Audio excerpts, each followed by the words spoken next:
So other than other than engaging the business on stuff that's really important to them, what are some of the other tips that you would give to a new people analytics leader? Either someone coming in to pretty much start a function.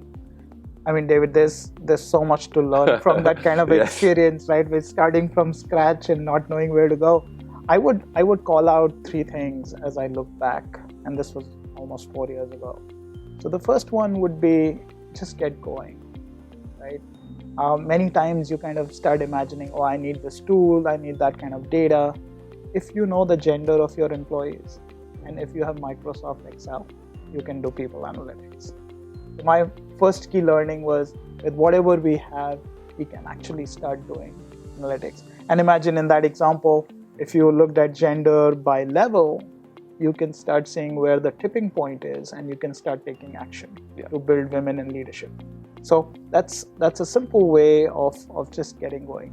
The second piece was keep building the foundation as you go along. So interesting example, when I came in, I think it was my first month, I called my unit from foundation to foresight. And it was a lot about, let's build our foundation first, and then we will do some foresight work like attrition modeling. Yeah. And very quickly, in 3 months, I realized that foundation is a journey. And right now it's about, let's say, Workday data, but as it evolves, it'll include LinkedIn data, it'll include Glassdoor data. So this is a journey that will keep going. So very quickly, in 3 months, we renamed our unit and called it Foundation and Foresight, because you can do both of them at the same time. Parallel. As long as you identify the right business questions and challenges. Exactly. Get sponsorship. Exactly. And the third learning was, be resourceful in finding resources. So usually the people analytics team starts small, you don't have people. What I realized is that there's so much of passion about people analytics, not just within the HR function, but across all functions. So I think, again, in my 90 days of setting up this function at Nielsen, I realized that there were so many people who raised their hand wanting to get involved in this initiative.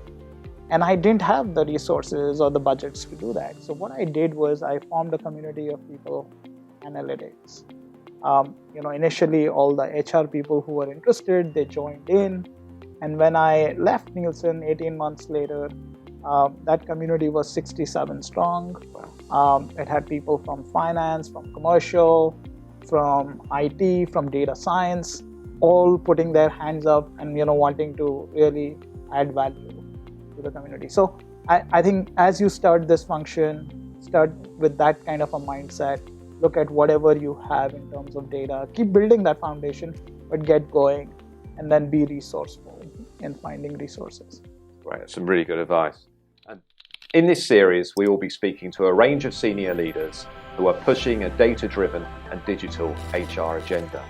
Make sure that you subscribe via your podcast app of choice, and also via our YouTube channel for free and regular interviews with the digital HR leaders of the future.